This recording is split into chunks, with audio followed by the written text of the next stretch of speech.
सकाळून एक संध्याकाळून एक 2 व्हिडिओ मी कंटिन्यू रोज पोस्ट करायचे. आणि कारखान्याला गेल्याच्या नंतर अचानक एक जी व्हिडिओ वाचला व्हायरल झाला. बापरे, असं वाटलं की स्वप्नच पडलंय. कष्टातून स्वप्न पूर्ण झालेलं आहे.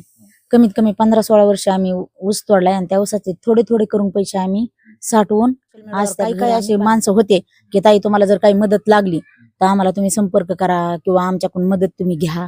पण मी कोणाकडून मदत घेतली नाही आणि घेणार पण नाही. जोपर्यंत देवाने हातपाय चांगले ठुलेत तोपर्यंत कष्ट करायचं आणि आपल्या कष्टाच आपण उभा करायचं. कोणाला म्हणायचं नाही तुम्ही द्या किंवा काय करा, कोणाकडेच हात पसरायचा ज्यावेळेस सोशल मीडियावर हिरो टाकला, सुरुवातीला रील्स टाकली, त्यावेळेस काय वाटत होतं?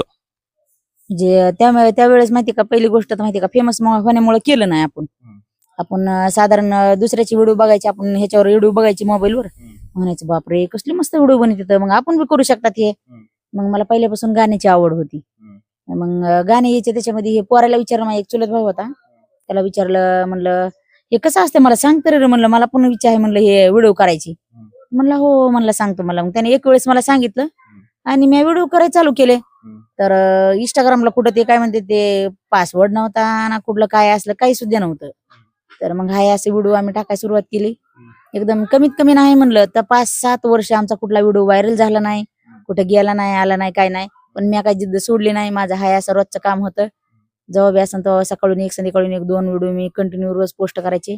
आणि कारखान्याला गेल्याच्या नंतर अचानक एक जी व्हिडिओ वाचला व्हायरल झाला.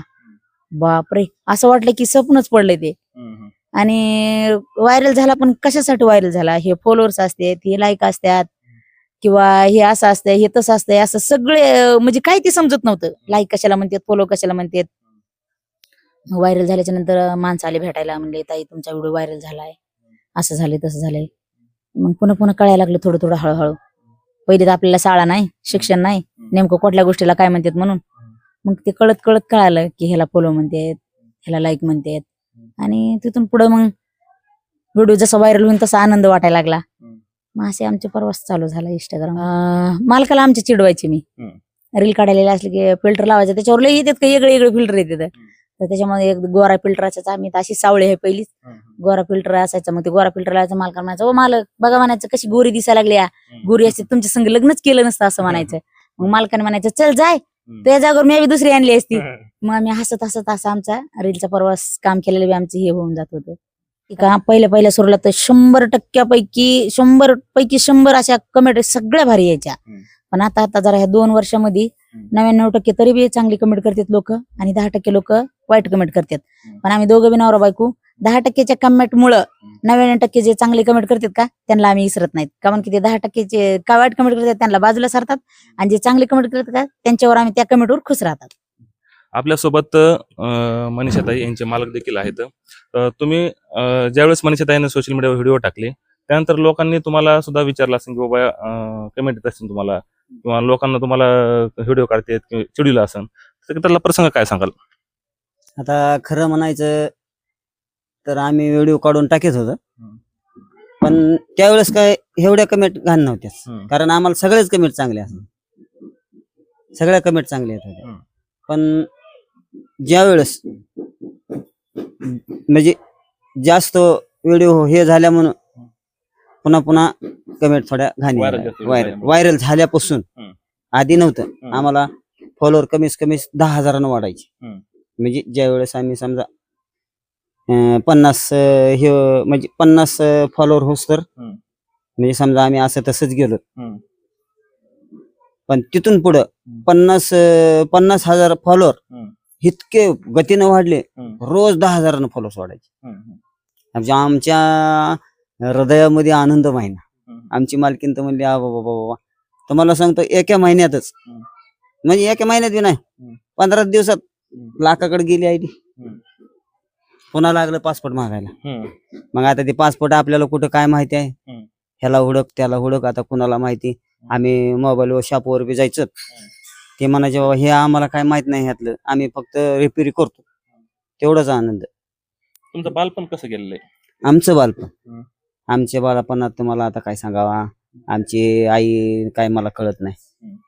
वडिलांनी बी आता तुम्हाला खरं सांगायचं म्हणजे आता जगामध्ये आमचे वडील दारू लय पित होते. म्हणजे खरं सांगायचं म्हणजे आम्ही मस्त आता कसं आहे, वडिलाचं कोणी हे सांगत नाही. पण ज्यावेळेस आमच्या वडिलांना दारू पिली त्यावेळेस आम्ही अनाथ झालो. म्हणजे खरी परिस्थिती सांगतो. दारू लय म्हणजे अति दारू पित होता माझ्या वडील. ते दारू पिल्यानंतर मग त्यांचं थोडं हेच होत गेलं. आई वारली, पुन्हा वडिलांना दुसरा मार्ग धरला. पुन्हा आमचं सगळं लहानपणी आता आम्ही कुठं जायचं, मग वडील कुठं बी पडायचे दारू पिऊन. मग आमची एक तिथं समजा पाहुण्यापैकी एक त्यांची कोणी मावशी फिवशी असेल माझ्या वडिलांची, ती म्हणली बाबा मग त्याला घरी तरी नेऊन घाल अशी म्हणायची. आपल्यासोबत मनीषाताई आहेत. मनीषाताई, तुम्ही ज्यावेळेस सुरुवातीला व्हिडिओ काढले, सुरुवातीला व्हिडिओ टाकले, त्यानंतर तुम्हाला भरपूर प्रतिसाद भेटला किंवा नाही भेटला, हे ते काय सांगाल? नाही खरंच माहिती का, लोकांना जे जुने लोक आहेत का, जे त्यांनी खरेच ते संघर्ष करून पुढे आलेले आहेत, तर त्यांना जास्तीत जास्त माझे व्हिडिओ आवडत येतं. आणि त्या लोकांनी पहिल्यापासून ते माझ्या आतापर्यंत बी 4-5 वर्ष झालं, मला आतापर्यंत पण सध्या ते सपोर्ट देत येतं. तुम्हाला कसं सुचलं बरं व्हिडिओ आपण करावा, टाकावा?